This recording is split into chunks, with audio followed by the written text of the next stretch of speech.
everybody. Happy Sunday evening. How we doing, folks? How we doing today? How you doing, Jay?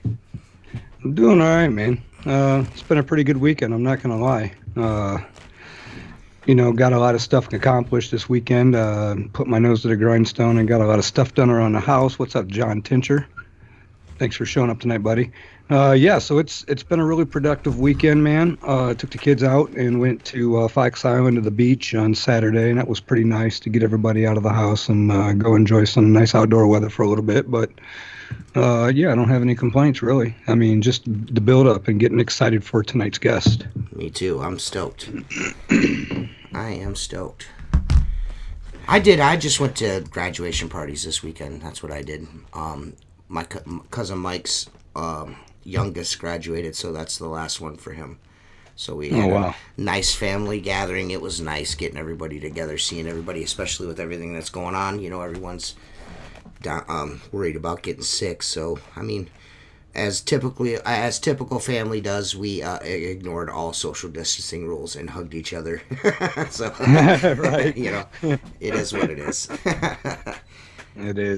It is. So we got a few people that are coming in. Sam's in here. Amanda's in here. Hey guys, thank you very much for stopping in. Our guest is waiting to be brought on the show. And as most of you guys know, we have a very, very, very special guest tonight. Yes. International known spiritual medium Marisa Liza Pell has agreed to come on with us tonight, and we are very, very happy to have her on tonight's show.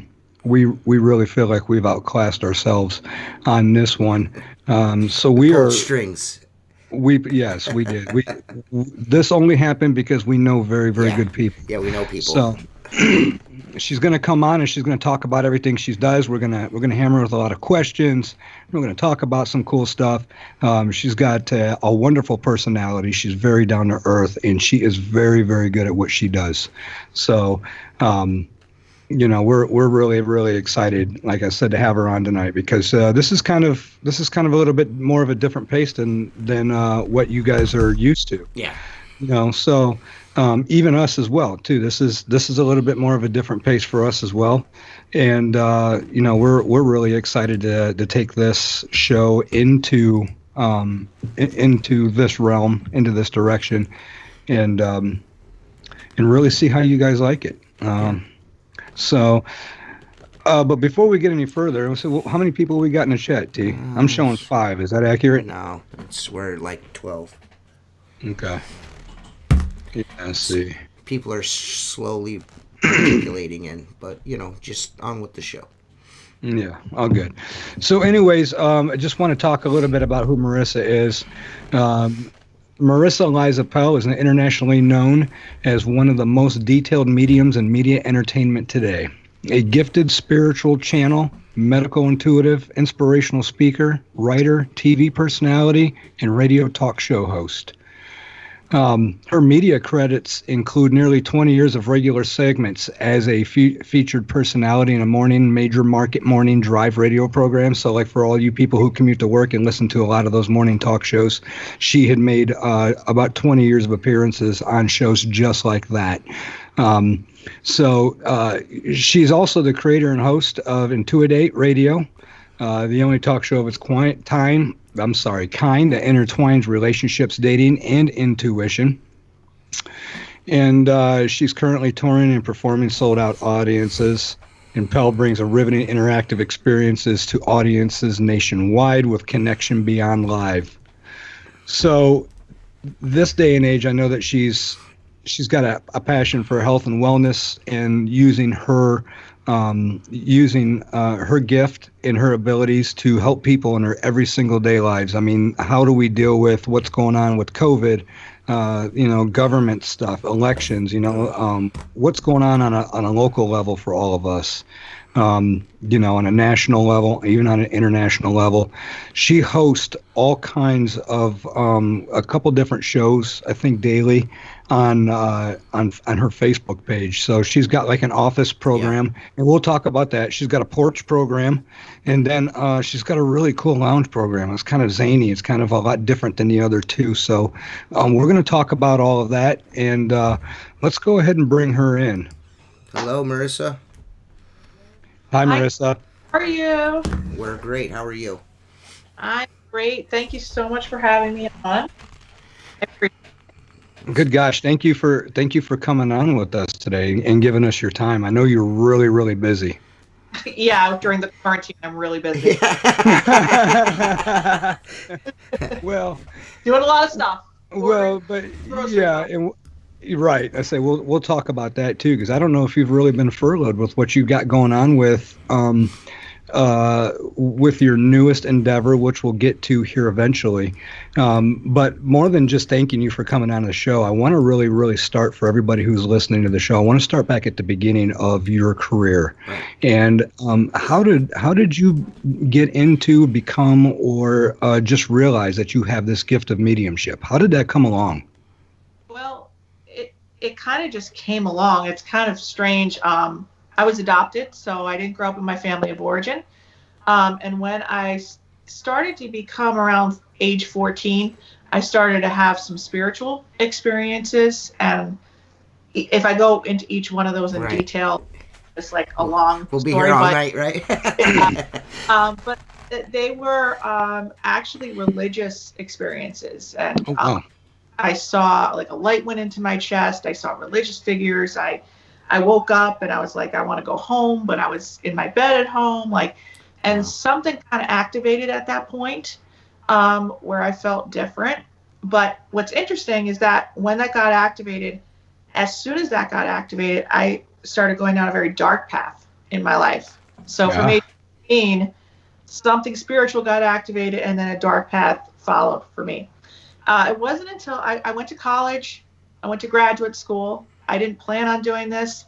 I always knew I could do these things, but there was no one in my family that was kind of like me. Mm-hmm. So, I got out of graduate school, and this is a crazy story, but I was, while I was going to graduate school, I was like bartending and waiting tables, and I'm like, I don't want to do this and go to graduate school. So I started working at the Boston tea rooms, because I was up in Boston reading people in the tea rooms, right? Wow. Just for fun. I didn't think it was going to lead anywhere. And then I actually, I don't even talk about this much, but I don't care. Right. Whatever. I'm here to entertain. Well, this is the show. This is the show to do it on. Yeah. Well, you're good. No judgment here. None. So we're gonna jump into territory that's weird. But I guess I didn't know this, but I was dating a felon, and you would think, oh, she's a psychic. She probably no. Right. Whatever. When it comes to love, sometimes we don't see things clearly for ourselves. So he was a practicing chiropractor at that time, but what I didn't know is that he didn't have his license, and his license being held by the state. And this was like 20 years ago, so I don't care about talking about it now. Their odds are that he's not watching. You're good. But the license being held by the state, and I found out that in order for him to practice, he needed to go through 5 years of alcohol rehab, all this sort of stuff that he told me. But I guess he was starting to adjust patients without a license, and got caught and got suspended. And every time I would go over his house in Boston, when I was living in Boston, he was passed out drunk. He's like, want to come over for dinner? And then I get there and he was laying on the floor. So, wow. This is weird. So I was like, all right. So I was sitting, I remember, because Boston has Legal Seafoods where they make the best clam chowder, right? Mm-hmm. Sure. I remember getting vats of the clam chowder, because when I find something I really like it. So I'm sitting at this kitchen table in a little apartment. He's sitting across from me. And I was like, you know what? He's like, I'm not going to be able to practice, for 5 years, Something came to me. And I said, you got to go to Philly. I said, they're not going to check what you're doing in Philly. Not going to check your records. Mm-hmm. You're going to be able to practice just fine. You're going to get a job. I heard the name of the company. He's like, you're crazy. We got into a huge argument. He told me I was nuts. I'm like, make this phone call tomorrow. Start calling these gyms. Lo and behold, the guy called him up in Cherry Hill, New Jersey for an interview. Okay, a week later. Wow. And I said, all right, like, do you want to come with me? I'm like, sure, I'll go with you. Whatever. Never thought I'd ever be in Philly. I'm from Scranton, Pennsylvania. Mm-hmm. So we went for the drive. I remember seeing the cherries on top of the Cherry Hill Mall. Like, this is like the cherries. And I was like, where the hell are we? This is like weird, you know? And the guy, I was outside in the chair, and the guy was interviewing him. He goes, honey, come on in here. I want to talk to you. I'm like, no, I'm not getting interviewed. You can interview him. So I said, he's like, honey, I want to talk to you. Come on in. He's like, tell me about this guy. So I'm like, oh, he's great, whatever. He's a great guy. He's wonderful. He doesn't drink a bit, you know, whatever. So he goes, what's your dream? Like, what do you want to do? What's your dream? What do you dream about doing? I'm like, well, I'm going to graduate school to be a TV and film producer, and that's what I want to do. And he said, well, what if I told you that I'm going to make a phone call and your dream's going to come true? I'm like, yeah, okay. So he's like, picks up the phone. He's like, I want this guy to take this job. And if he's going to take this job, he's going to need you to move here to take this job. So I'm going to get you a job, and I'm going to make your dreams happen. I'm like, I didn't even do anything. I just showed up sat here. And he called, and he said, you have an interview tomorrow. So lo and behold, went through the interview process. And I was in my final interview, packed all my stuff up in Boston, had it on the back of this little car in a trailer, and went to meet this lady that owned this major production company for HGTV in Philly. And she never showed up that day. So I moved my whole life to Philly. She never showed up for the interview. Oh, and no. the next day told me I had no job. So, yeah. So, but there's a silver lining. This is how it all started for me. This is how it all started. So I had an agent at the time because I was still doing theater and I was still doing commercial stuff and everything.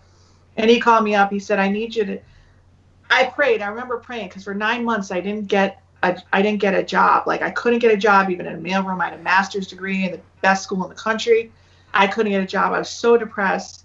And I went outside and I said, God, I don't care how weird it is, whatever path you need me to be on, just however weird it is, I'm going to do it. And the very next day, this creepy agent calls me. He's like, I need you to show up at the Comcast Arena at 5:30 tomorrow morning. I need you to just get ready. It's a classy event. Just show up 5:30 in the morning. I'm like, all right. And I'm like, you just wear black pants and a black t-shirt. I'm like, okay. So I get there and it's like just the parking lot's loaded with men, like just drinking. I'm like, I don't even know what event this is. I get in, there's like people with like strippers downstairs, and I'm like, what the hell did you do? Like, what am I doing here? What is this thing? Yeah, you said no matter how ugly. Yeah, I did. Yeah, you did say that. I'm not taking off my clothes. Right. What is going on? You know, like, we're at the Wing Bowl. Did you guys ever hear about the Wing Bowl in Philadelphia? Oh, no. I don't think so. Huge, famous wing eating competition. Okay. Oh, man, that's my kind of party. I mean, I like there. eating. I like chicken wings, so yeah. that appeals to me. So there's these girls called the Wingettes, and they're like, these sexy girls, and they just like go and they fill up the guys' mugs after they like throw up the wings on their beard and they get crazy, you fill up their water. So I was with the big sponge guy, the SpongeBob guy, who was disgusting. He had a beard down to here. They're like, you got to walk this guy up to the platform and fill up his water while he eats his wings. He must have thrown up 3 times, and I had to stand there and fill up his water. And I'm like, I said I was going to do whatever it takes. Yeah. So I'm like, Pete, I said, you better have something for me. He's like, okay, the biggest sportscaster in Philly, it's over there. He's doing a show after this with the Wingettes at some bar. I want you to go on TV there, and I want you to tell him what you do in your spare time, and he'll probably have you on his show tomorrow morning. I'm like, okay. So I told the guy what I did. He said, show up tomorrow morning. Now, this guy's a shark. He's like one of the nastiest sportscasters in the industry. Mm-hmm. If he doesn't like you, he will humiliate you on the air. Right. He starts asking me for Eagles predictions. He starts asking me, so I go on. He starts asking me, you know how hard it is to predict sports? Is his name Skip Bayless by chance? Right. No. Or Colin Cowherd? Yeah. No, so he had me on the show, and the guy liked me. All these big, like, locker room sports guys liked me, and then the guys next to them wanted me on their show, and I started talking about their surgeries. And then the guy in the next show, he punched his producer in the face. He got his own show elsewhere. And then I went with him. He took me with him, and I was on the Philly Guys morning show for like a year and a half. I had my own segment called Psychic Tuesdays, and the doors just kind of opened from there. Wow. Started with the wing eating competition, and got, I don't know. It started with watching a bunch of men puke chicken wings all over the place. That's how my career started. That's crazy. I get the job in television, and it's 20 years later now. I feel like Mike Rowe kind of missed an opportunity there on Dirty Jobs. Yeah. That's awesome though. Yeah. I mean, that was just a small window of an opportunity. Who would have known that it would have blossomed and started what became what is now?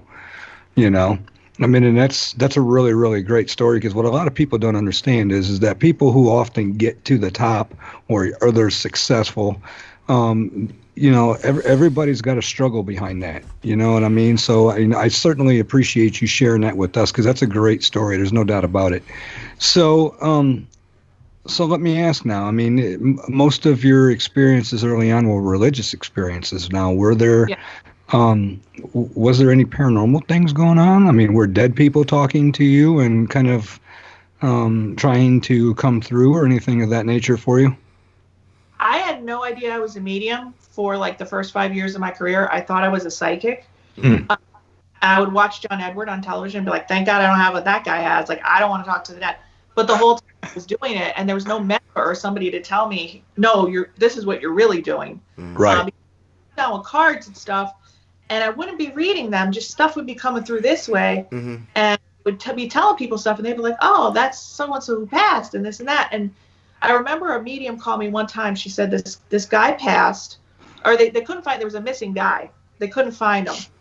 And she said, I can't get a sense of whether he's dead or alive, but because you're a psychic, I want you to call the detectives. I'm like, yeah, I could work on the case, not a problem. I usually don't do missing persons, but I did. This was early on in my career. And I felt somebody's personality. I got a sense of his personality. I knew the street name and how many days he'd be found.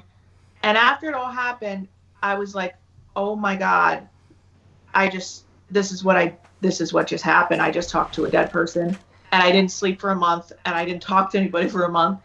And I realized, looking back in hindsight, that I was doing it the whole time. But because it was like shown in the movies and what you think it is, I wasn't having those experiences. Some people have mediumship experiences where they actually see full apparitions and they see things. Everything was informational for me. I was just a data channel. You know what I mean? Sure. A lot of channeled information that was very detailed. And I would feel things and see things, and it would be coming almost like you download something to a computer. I would get it all at one time. So yeah, then I realized I was a medium, and then things went on a different path from there. Well, so did you, at that point when you realized that, did you go seeking out haunted asylums and you know, abandoned hospitals and crazy stuff? And did you do any of the paranormal? I mean, were you intrigued by it? And did you dabble with it a little bit? I mean, were you involved in it? Was it actually a phase in your life at any one point in time, or was it just like, okay, I'm good, bro. I know I can talk to dead people. I don't really feel like pursuing that. Well, no, I had an interest in that since I was little, you know, trying to figure out what was around me. And then I dated another guy who ended up being a medium, and I was like, we did all this stuff together. We went to like abandoned places. He was very interested in paranormal investigation. A lot of paranormal investigative people came to me.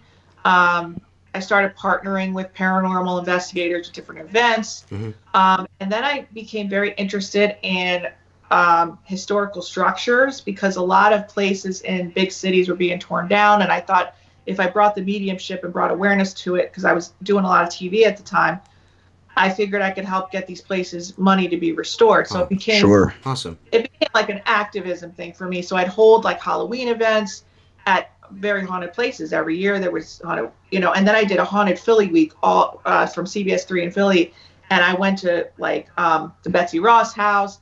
I did the Philadelphia Zoo.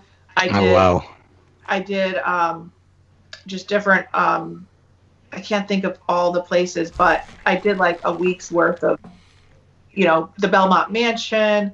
How long ago was that? Yeah. How long ago was that? The Belmont? No, I mean when she was doing the paranormal thing, yeah. Maybe 8 or 9 years ago. Wow. You see, and I'm just really surprised that if you were doing events and things like that, especially as close as Philly and stuff like that, I'm really surprised that we never crossed paths. Well, it happens, right?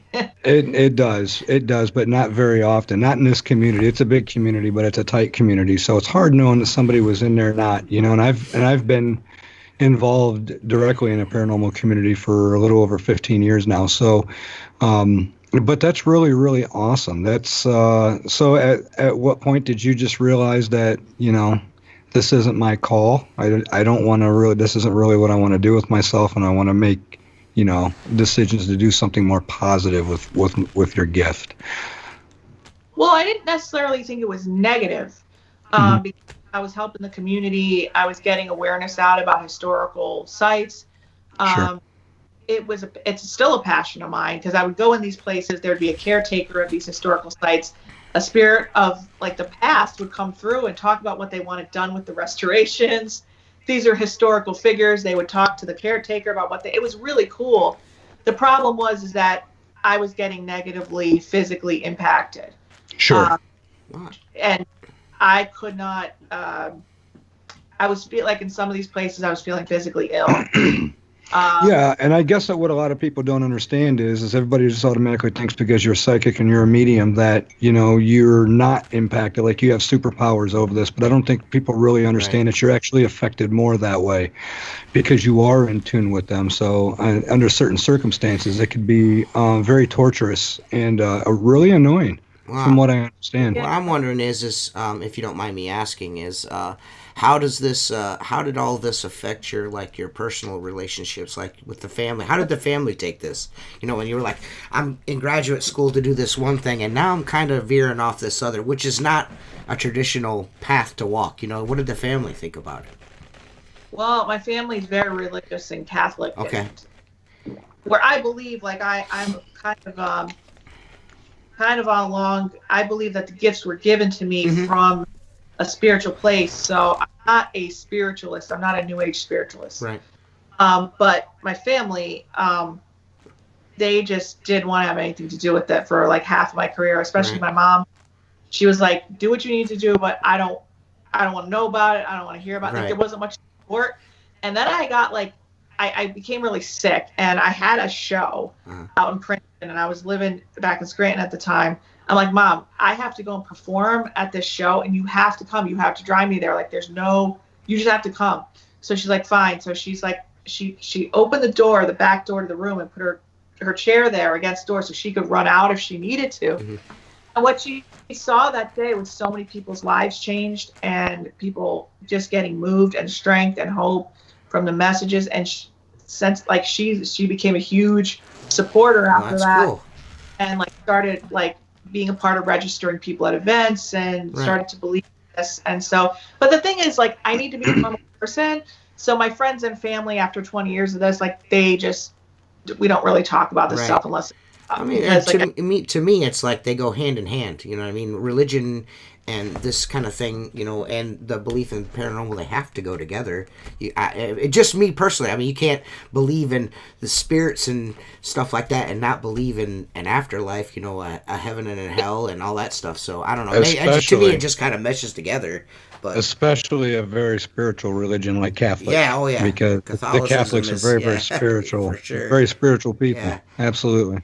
You wouldn't believe some of the priests that I've talked to that, there's a lot that is known about many mystical. There's a lot of Christian mystics, and there's a lot of people that have had a lot of the saints that were mystics, that and had prophecy and all that kind of stuff. But I don't really see a lot of judgment in the Catholic religion. Where I see judgment is more of the born again Christian. Yeah. Right. Where you see. Yeah. Judgment. But I believe that God gives gifts to everybody, and I don't think you should judge where those gifts come from. And yes, granted, there are there is darkness in this field. Of course. But if you look at doctors and lawyers and realtors, I mean, there's darkness in every There's darkness field. Right. Everything we do there is, Politics. There's everything. Everything. They're connected to dark spirit. Doesn't matter. But I don't believe that the darkness would want people to believe in God again, have faith restored in their afterlife, be free of fear because they now believe that something else is there. I don't believe that anything dark would want to bring peace into people's lives. Right. Sure. So, So now, from that point, then, at what point did you decide that you were going to start touring and doing like the gallery readings and all that stuff? Because there's a video of you on the internet of you doing a gallery reading, and you're really fantastic at what you do. You're really good. From the time your presence, the way you approach the crowd, and just the way that you're getting into the individual readings of people that you're picking up on and whatnot. You made reference to John Edwards earlier, and he was really good at what he did. Now I don't know enough to know really what he was like personally as an individual or whatever, but you seem to have the aura about you that is far more better as far as I'm concerned, and more genuine on stage than watching John Edward. Oh, thank you. I appreciate Well, I mean, I liked what he did, but I had a hard time swallowing a lot of stuff that he came up with on television. And you just have to understand, like, I am a before and yeah. What am I? I just drew a blank. I just completely drew a blank. You were talking about swallowing all his Bologna. You weren't sure if you were, you'd be naturally skeptic. You know what I mean? It's natural to be that way. Is the word that I was looking natural. for. Yeah, absolutely. It's natural to be skeptical of things. skeptic. I'm a skeptic. Yeah. And I'm a medium. Right. I'm still. I go out and watch people. I have to leave the room. Right. That's great. So you're saying you watch other people do what you do, and sometimes you're like, I got to get out of here. Yeah, I saw one show. Wait, I do the same thing. Yeah, and it was like somebody that I was like, it was like one of the grand poopas of this industry from like the 80s, and I was like, oh my God, I got to go see this dude. Right. And he pulled up somebody in the crowd. And this guy lost a child or a very sad situation. Right. And I just watched, and I know technique, and I know how it all works. Mm-hmm. I'm looking technically, every technicality I'm looking at, how the readings are going, what he's doing. I could see, and the guy just, they left after the reading. I mean, after he stopped reading them in the crowd, and I was so embarrassed for him. Right. I was just like, just don't try to make it fit, dude. Right. Don't try to fit. Right. If it don't fit, don't. Yeah. Why force it? So you did that for how long? How long did you do the gallery readings and things like that? The past 15 years. Oh wow! So you've been busy traveling and doing ticket sales and all. So you don't really do much of the traveling and the gallery readings. I mean, obviously, COVID's kind of put a stop to a lot of stuff. So, would you still be doing gallery readings and things like that today if it hadn't been for COVID coming along and shutting everything down? Yeah, we were having big, I don't do really big shows. I like to do mid-sized theaters, but I combined theater, comedy, and mediumship all in one interactive performance experience. Because it's boring to just watch a medium, just tell messages. This is an actual interactive experience. It's a performance. But it's real. I mean, I'm doing but you'll laugh, you'll cry, it'll take you on a roller coaster of emotions. It's a 90-minute performance.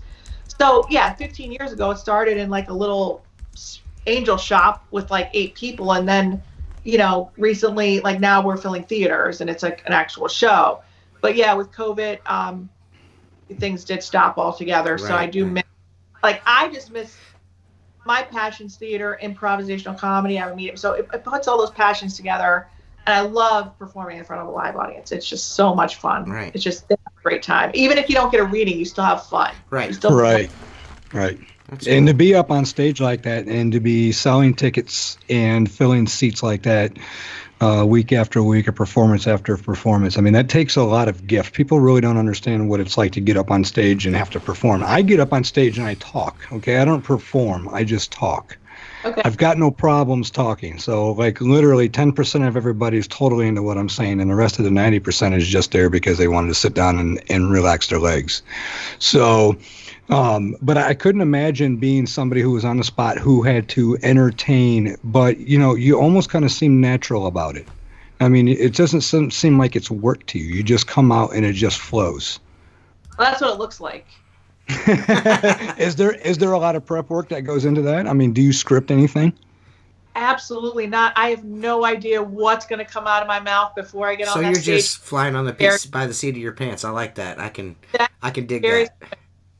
I think to myself, oh my God, there's 400 people out there that just came to see me. I have no clue what I'm going to do. How to do this? What? And it's like an athlete. It's like an Olympic athlete. Like, you just have to prepare yourself and you have to prepare yourself. But as you see things flowing out of me, there's 20 or 30 interpretations per second going through my mind, thinking of how to interpret a symbol, how to interpret the audio, how to switch, how much time I'm spending on somebody, if I'm with the right person. There's so much technically going on that it's not like what you think. Yeah. All right. So, we were talking about this before the show, and I know that several people have asked this question, and I said, you know what, we'll ask Marisa because she can probably explain it the best. What is the difference between a psychic and a medium? Because I need to know. I need to know. I need to know. You need to tell me. Well, there are people actually in our chat room that have brought that up and asked that in the past as well. So right. I thought I would address it. Yeah, I mean, with the mediumship, there's always a third entity. There's a third entity that you're communicating with. The channel's like an AM station. Mm-hmm. It goes in reverse. So you're listening, even if somebody's sitting in front of you, you're not reading the person. You're communicating and receiving a message from spirit, interpreting that and giving the message. So the channel is essentially reverse. That's an AM station channel, if you want to put it that way. Okay. FM is a forward channel. That's a psychic channel. There's no third entity, and you're just reading somebody on the earth plane, reading their energy lines and their life on the earth plane. Okay. Nothing. A medium is somebody who's like a postmaster delivering a message. They kind of have nothing to do with anything. And I don't care if the person's sitting in front of you on the phone, away in Japan, it doesn't matter. You should be able to do the mediumship. So if somebody tells you they have to see you in person to do it, you should really be wary of that. Okay. Yeah, I've noticed that because, I mean, now there's people who do readings over the telephone, Facebook Messenger, even Skype readings and things like that. I mean, people are giving readings just about every single way possible nowadays. Yep. Well, that's cool. So basically, all mediums are psychics, but not all psychics are mediums, right? Well, I technically don't believe in psychic prediction as a medium. Okay. Okay. And I've learned this over the course of my time, is because we make so many free will decisions to change our pathway in the future. I can see, like, if I look at you today, I can say, okay, based on your decisions, this is what your pathway is going to look like in a year from now.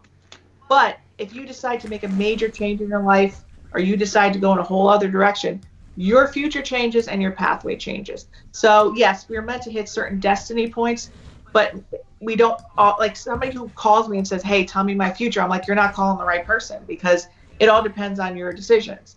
And we could talk about your decisions. We could talk about how to transform your pathway. And I could say, hey, if you go this way, this is what'll happen. And if you go this way, this is what's going to happen. But it's up to you to make the decision. A magic answer. I don't believe there's no real future. I don't believe. So I'm guessing you weren't a fan of Miss Cleo then. Well, no, you have Cleo. Come on. How do you not like her? She's awesome, dude.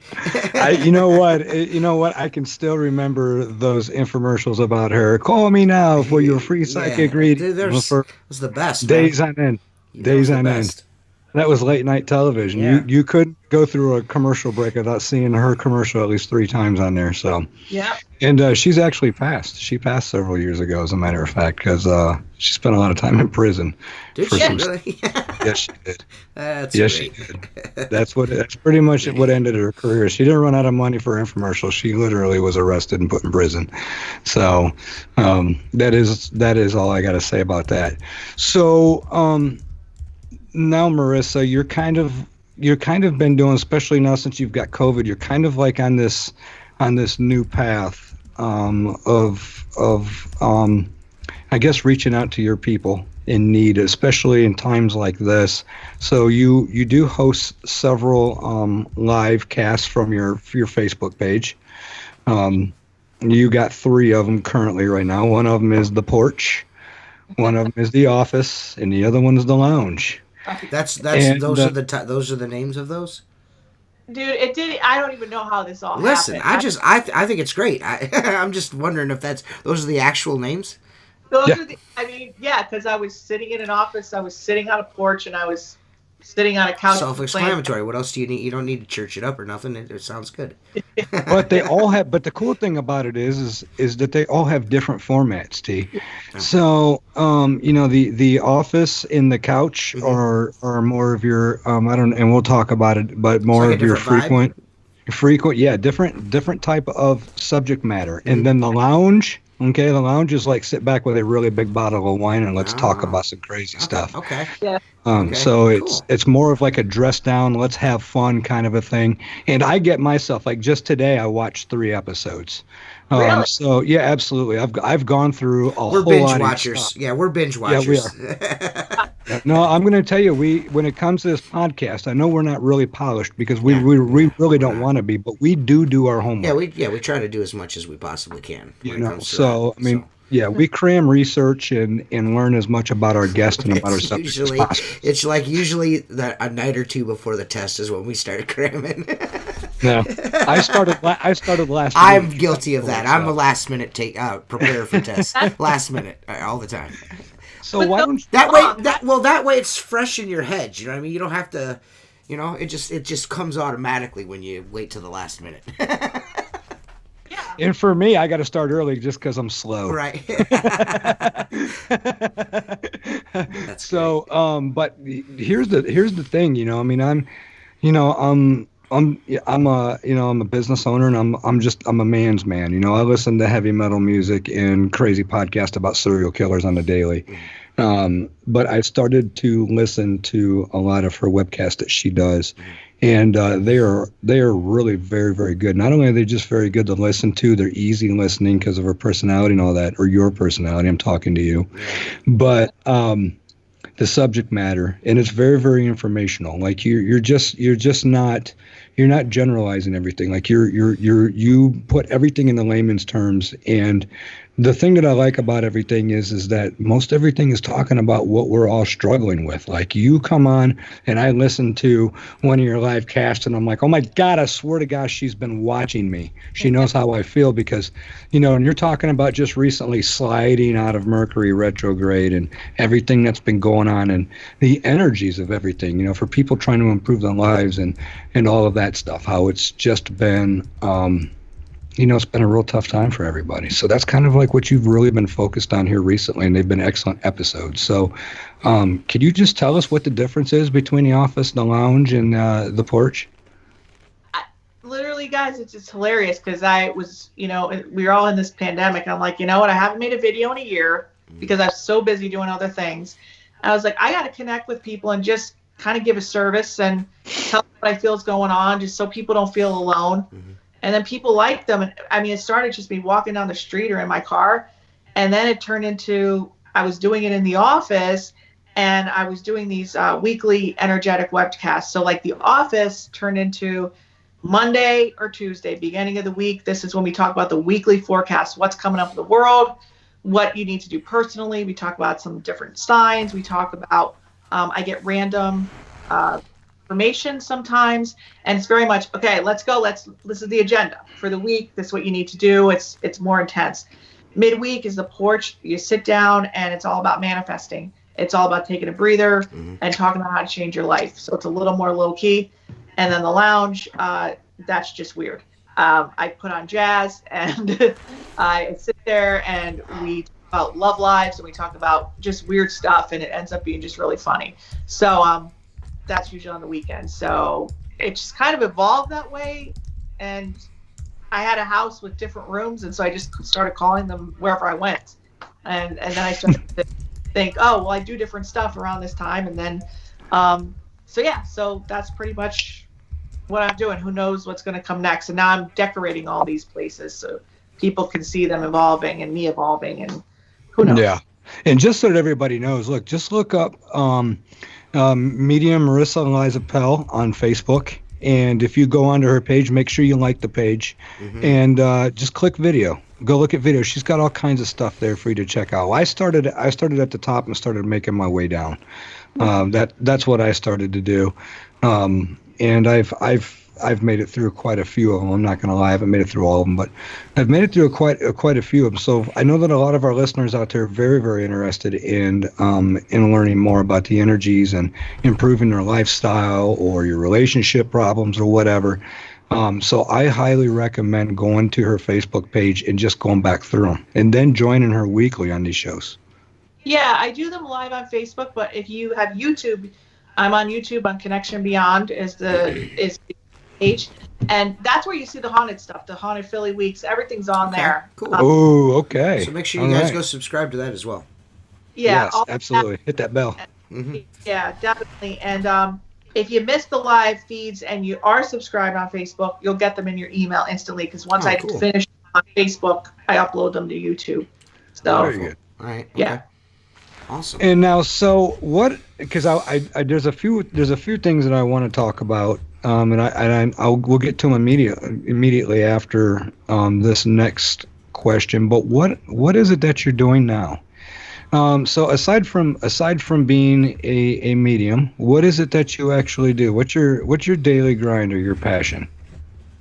Things are going in a different direction because I feel right now the world is going through elevating of consciousness and transformation and transition.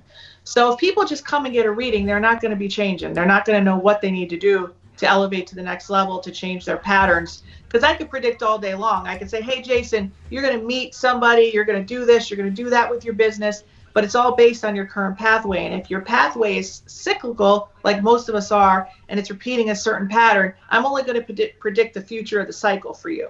That's it. Right. So I could tell you exactly what's going to happen, but it's only going to be within your cycle and your vibration and your energy and your frequency where you are now. So I'm developing this 30-day, it's called a 30-day Dream Driver program. It's called Manifesting with Marisa, and it's an online course. 30 days, you can manifest a whole new life. And it's going to be, you take the course on your own. There's going to be some live coaching and all sorts of stuff. But that's going to be coming out very soon, the Dream Driver program. So I'm doing that for people that don't want to do long-term with me and they want to do a course on their own. But I also am an intuitive business consultant for international companies, CEOs worldwide.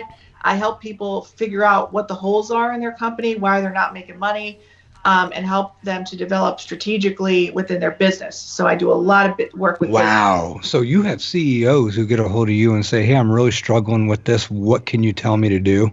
And wow. It's not tough. It's more like I use my intuition to determine pathways for them. And gotcha. Help. Yeah. So I'm working, and I also do the relationship transformational coaching, which helps people to either get out of a relationship that might not be good for them, and also prevents them from, going into that next cycle with the same person, just a different face. Right. So we're breaking cycles. That's what really needs to happen in the world to elevate our consciousness. That's really important. Very cool. Very cool. Now, I do know that when we spoke a couple of days ago, and we did kind of a sound check and video check, now you were telling me that now you're kind of doing an intuitive decorating. I want you to talk about that because I think that's the neatest thing. Okay, hold on. I need to lock my door because I hear a 7-year-old coming up. Hold on a second. Okay. Did you just say intuitive decorating? Yes. Okay. Yeah. That's So a yeah, new one. this is not a something that's advertised, but this is something that's going to be launching very soon. Okay. This is basically combining intuition with interior design and remodeling. Basically, I'm taking your energy and designing your space, the flow of your space, the energy of your space around you. Not so much like a design that I feel like you would like, but I look at your energy and I say, this is who he is. And then we're going to, because your environment right now, especially in quarantine, it's important to your flow, to your energy. Oh, yeah. Yeah, I So I just dug a 22-foot round, 2-foot deep hole to put a pool in. So I totally get what you're saying. I feel so much better having that back there. Just looking at it, it makes me feel good. I've got my own little space to frolic. Exactly. Yeah. Yeah, you fill up your oasis now, and it should be an extension of who you are. Yes. It should fulfill you and flow within your soul, and I'm able to see that. But I also have an artistic design stuff that I have going on, and I'm able to take that into your space and help remodel and make your space exactly beautiful and what you want it to be based on your energy. I might need to consult you on the design of my backyard from here on out. Okay. You virtual. That's awesome. Now that would be really cool if you could turn that into a reality TV show. Is there any? Dude, that would be so dope. Is there? I know we didn't talk about this, but is there any plans for that in the future? Let me just tell you about TV and me, okay? I've gone that route like for 20 years. I've had TV, I've had pitches, I've had companies, I've had agents, I've had my own production company. It's just, I don't know what to tell you. It's waiting. It's insane. It's waiting for the right show to hit at the right time. To me, it almost seems like this day and age, you really don't need that anymore. If you got the wherewithal to self-promote and get after it on social media and YouTube, you can do it yourself. You don't necessarily need, I mean, there's kids 19, 20 years old that are millionaires because of YouTube. You know, if you put the effort in, it does pay to just do it yourself. Then you don't have to have all them leeches around you sucking all your cash flow off and all your energy away. And dealing with disgruntled cameramen and crappy directors. None of that. I have stories about all that. I could entertain you guys for hours about I'm sure how the universe came around with that kind of stuff. Right. Oh yeah, I can only imagine. Hey Marisa, I really, really like this side of you. We're gonna have to show some more boob. Right? Yeah. No. Yeah. Absolutely ridiculous. Hollywood is weird. What'd you say? Boobs? Yeah. Yeah. He was. I was talking to just scumbag TV producers. I'm like, Jason is playing the role of the scumbag TV producer in this podcast episode. That was great, Jason. Yeah, Good job. Good job. leave it to me. Yeah, leave it to you. Leave it to you, Jay. So you know we're pretty much at the top of the hour, and I know that there are a lot of people in the chat room that have some questions. Okay. So Delaney Epp says, would readings work over live like this? I mean, meaning, have you received anything? Has anything come through? And if it would things come through for people in the chat room too? I mean, is that highly possible? Oh yeah, I can. Absolutely. I mean, she kind of explained that earlier. She said that if you can't do it over the telephone or over the internet or nothing, then you ain't really doing it. You know, you should just be able to tap in. If you're a medium, you should just be able to do that. Bam. Right? Yeah. If I'm on a stage with 600 people, I mean, I have to. It's just challenging when you're online and I can't see anybody in the chat room. Like, there's so many different energies flowing. I can give a message, but I don't know who it's for. They would have to like call in and say, hey, what you just said was for me. And then I can tap into that energy. Right. And then there. Yeah. it has to just kind of happen that way. Yeah, and one of the things that we wanted everybody to know is that tonight we didn't want to bring you on and have you do readings. Yeah. You know what? A lot of people know, and some people don't know that when we've had psychic mediums on in the past, that's not what I want them on for. You know, Right. I don't want them to come on and work. I want them to come on and talk about themselves, their path, their career, how things have blossomed over their, the career, their time.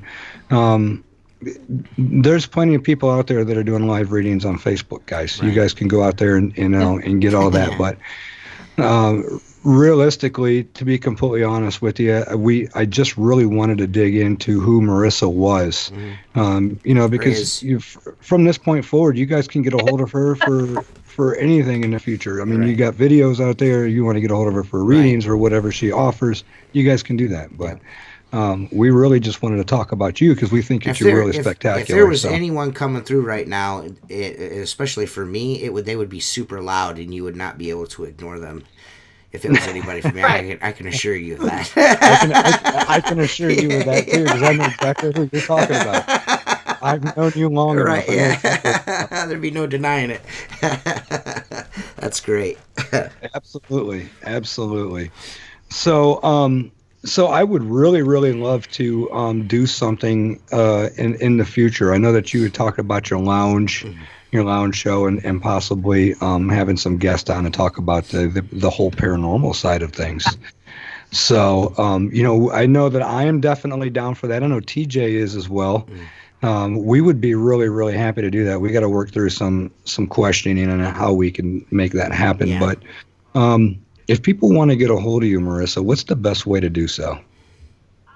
Basically, you could just go to my website, which is connectionbeyond.com.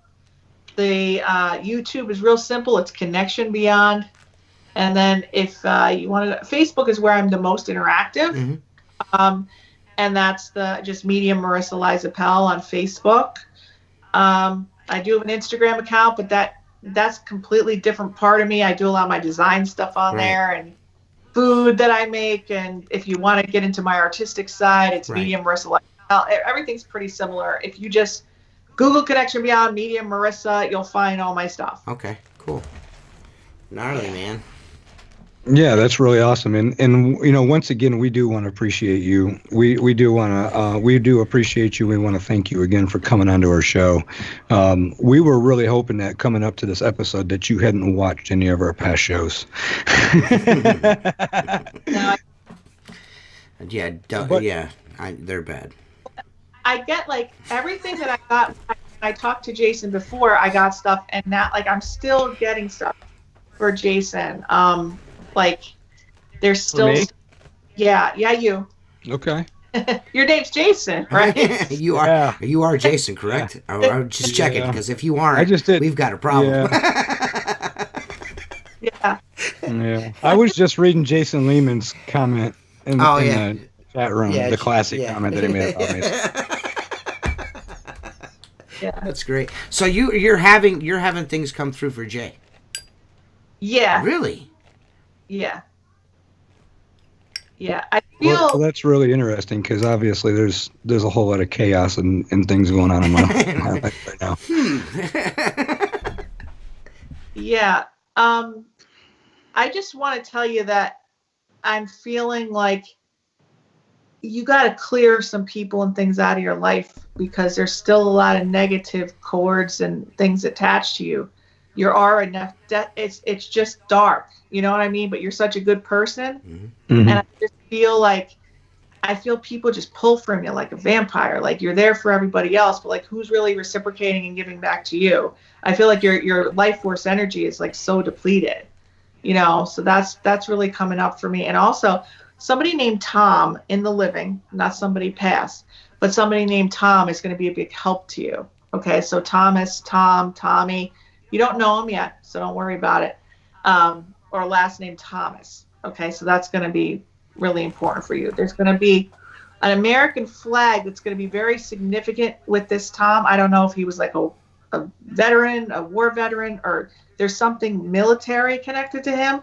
But he's going to be someone, I think he's an older man, a mentor. He's going to be very, very significant for you. I'm also feeling the name Chris. Do you have anyone named Chris in your life? Um, Chris, Christine, Christopher. I don't. A living person. Somebody you work. I know several Chris's. I know probably 8 or 10 of them. I'm not going to lie. And probably 4 of them I keep in contact with, at least on a monthly basis. Okay, but not on a daily basis, though. Who's the first one that comes to mind? He would be an old friend of mine who's been a really close friend since I moved here to Fort Wayne. He was one of the very few people who was instrumental on introducing me to all of the right people in town when I first got here. I mean, when I moved here, I was a complete stranger and wasn't sure where my footing was going to be. And him, along with another family of people who I still talk to today, I love them to death, but stuck by me through thick and thin. Was there during my low times, my high times, never judged me. I've never had qualms with this guy. He's just a superior dude.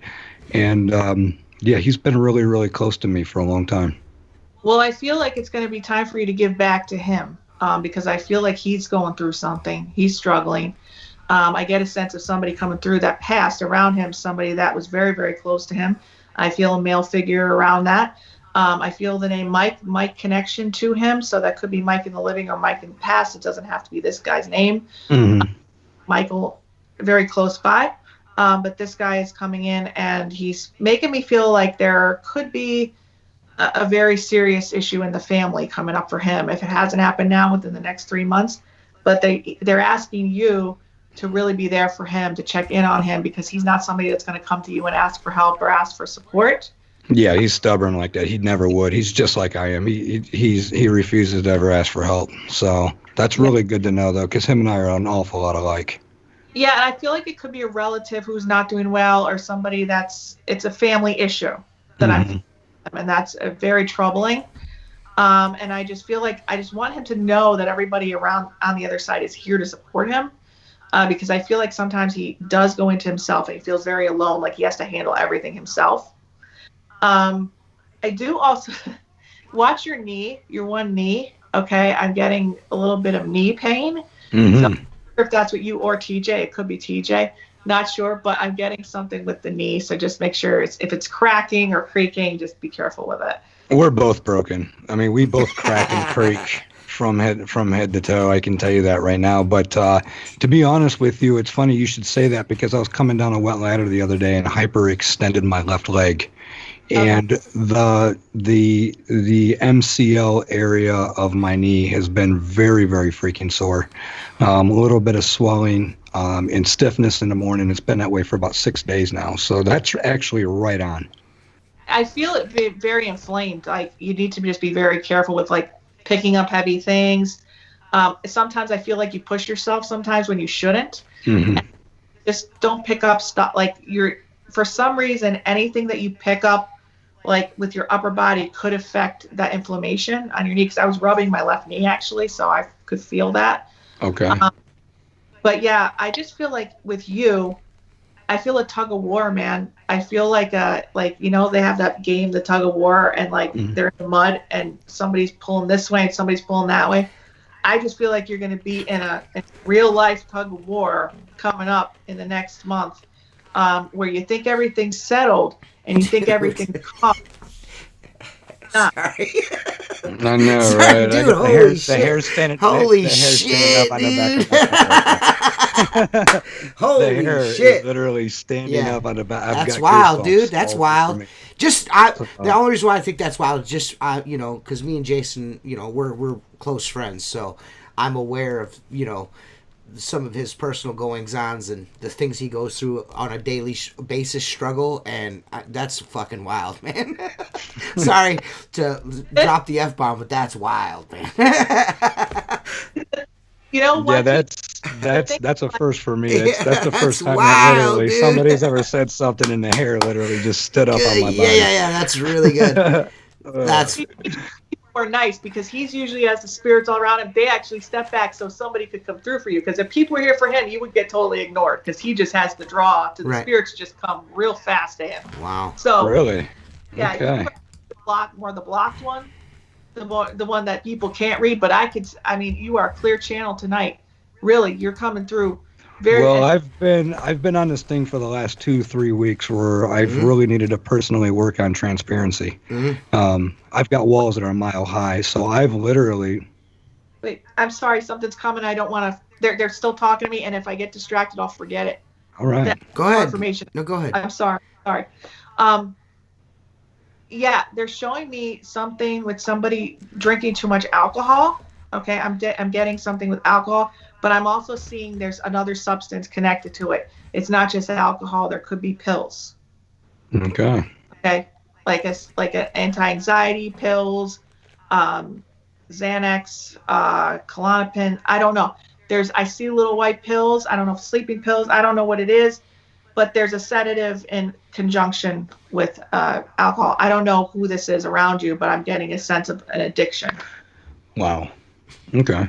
Well, and that right now does not ring a bell with me personally, but it does have my awareness heightened at this point, though. Yeah.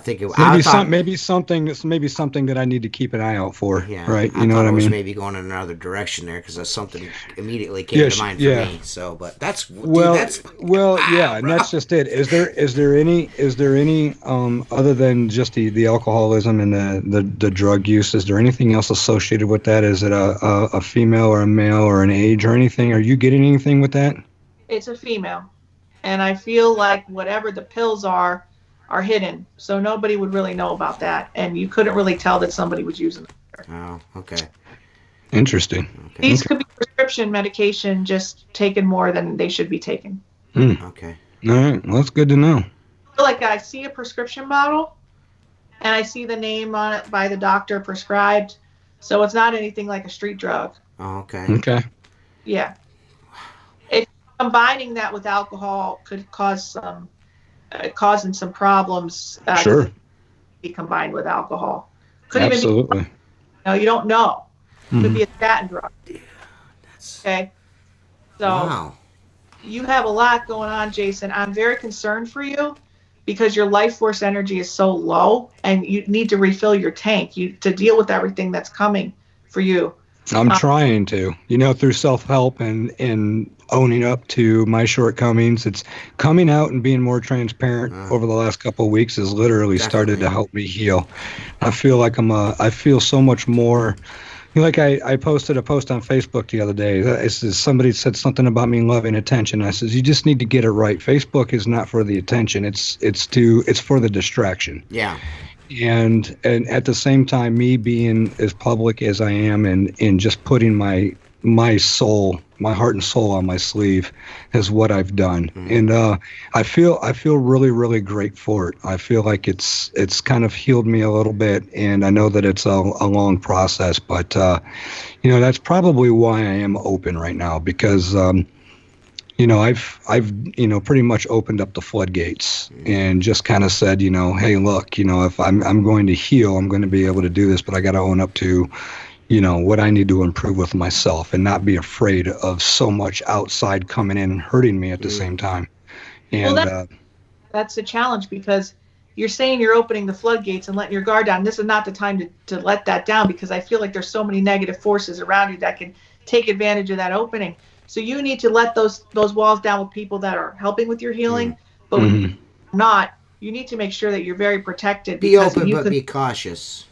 Yeah, be cautious. You're doing all the right stuff, but just you can't be an open, vulnerable wound, because that you're not healing right around the people, and people can see. It's like a shark seeing blood. Right. You know what I mean? People are seeing blood with you right now, and you got to just your protectors around you. And do you have a dog that passed away? No, I'm not really an animal person. I was as a child, but I don't spend enough time at home to have an animal, unfortunately. Well, there's a dog in spirit that's here, so I don't know whose dog this is, but it could be one of the listeners, or it could be some. It's like a little tiny mix of Yorkie pug. I don't know. Dude, no way, Jay. Dude, for real, is that Rascal for real, bro? Rascal, yeah, Rascal or Smokey. Dude, that's crazy. Come on, bro. Wait, childhood dogs. And it's a mixed York. Yeah, dude. Whose dog? Jason's. Yeah. You said you didn't Smokey. He was kind of when he was a kid. Yeah, dude, that's crazy. So Smokey was kind of like a Schnauzer mutt. Yeah. And I think he almost kind of looked like a dark charcoal gray, like Yorkie in a way. Because of how he was. Dude, that dog is following you right now. Dude, that's nuts, bro. That would be awesome, because when he was hit by a car, I was torn to pieces over that. So when I was like, "Did you ever have a dog?" You're like, "No." No, I said as a kid. I'm not a dog person, but as a kid, we had dogs. Yeah, well, that's the dog. Well, yeah, I mean, and it wasn't. I had to think about Jason come out the gates with his third eye open tonight, man. Yeah. Damn, bro. Dog is like your little spirit guide right now. He's like, or she, I don't know what kind of whatever, but that little dog is like around you, just keeping up your spirits. That little dog. That is dope. Yeah, that's pretty cool. That's awesome. That's yeah, and still the hair is dude, still that's crazy, right, man. Did you ever have readings before on air? Never on air, and to be completely honest with you, out of the dozens and dozens and dozens and dozens of events that I've done with hundreds and thousands of psychics, I've only allowed myself to be read twice. Okay. How did that go for you?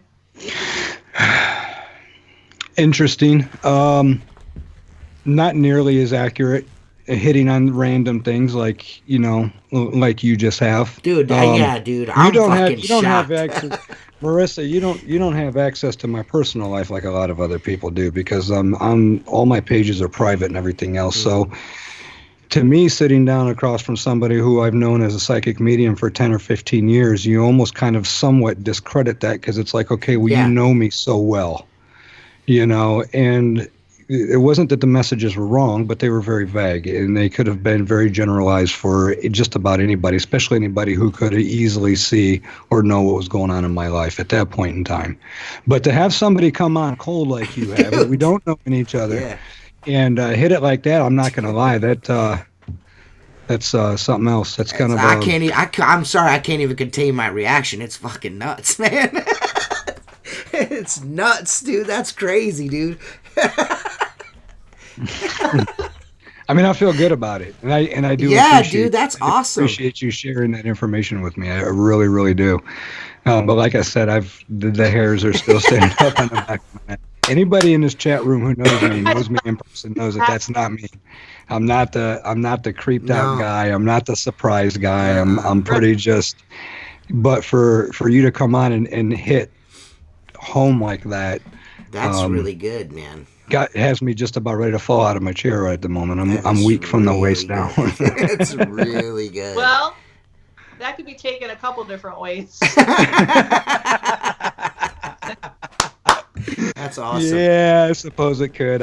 Yeah, it definitely could. Yeah. But I do appreciate you coming on with us tonight, Marisa, and I do appreciate you sharing with me those things, because I will take those with me and I will think about them, obviously. And we do appreciate you sharing your story, your humble beginnings, and where you are, and then of course your knowledge with us as well. You've been one of our best guests so far, and we appreciate the hour plus that you've spent with us. Yeah. So thank you very much for coming on. And I can tell from the chat room, all of our guests are just absolutely loving this show. I'm just stoked. The best part was the end right here. That was the best part. I'm sorry, that was awesome. It was. It absolutely was. Good for you, Jay. I can't say it. I can't say it enough. I got chills. That's the only thing I can really honestly say. I'm speechless. And anybody out there knows I don't get hushed and tongue twisted very often. But really good, dude. I feel like I just got an overhaul on my soul. Yeah, dude. That was pretty awesome, man. I mean, I gotta say that was pretty awesome. I mean, it wasn't like like earth-shattering revelations or anything, but just how on point they were. Just that little stuff is. I'm surprised, man. I gotta be honest with you. I was like, okay, and then and then that stuff was just like dead on. It's dead on, dude. Like legitimately, that's dead on. Like everything you said was like, dude, dude. Everybody who watches the show can tell off of your reaction because you've known me for. Yeah. I mean, we've known each other for so long. You knew that she was hitting. I didn't even have to react. Since I'm 14, you know what I mean? I'm 41 now. That's how long we've been friends. That stuff just bam. I'm like, dude, no way, bro. No way. That's awesome. And you definitely peeled my wig back tonight. That's for sure. Okay. Well, without any further ado, I just want to thank you again, Marisa. Everybody out there who wants to connect with Marisa, obviously, like she said, you can find her on Facebook, connectionsbeyond.com, her website. Check out her shows that she does. Check out her live cast that she does on the porch and in the office and the lounge. In the lounge. Absolutely. I can promise most of you guys that are in this chat room, I know almost all of you personally. You guys would absolutely love the videos. I know I do. They are very informational. I think the message is delivered very, very good. And get out there and get on YouTube and give Marisa's channel some love. Hit the bell. Yes, please, and please. Keep up to date with what she's got going on. Please. Awesome. So, well, Marisa, thank you very much for being on the show. We absolutely love the idea that you came by and gave us an hour of your time, being how absolutely wickedly busy you are being during COVID. So, with all that said and done, everybody, we want to thank everybody from the bottom of our hearts for showing up for tonight's show. All of you guys who were here week after week, we love you guys. We love your support. Yep, we really appreciate you guys are all that. fabulous. So awesome. This is TJ and Jason with the Firelands Podcast with Marisa, Liza, Pell, and we bid you all a very, very wonderful night, and we hope you all have a great week coming up. See you next Sunday.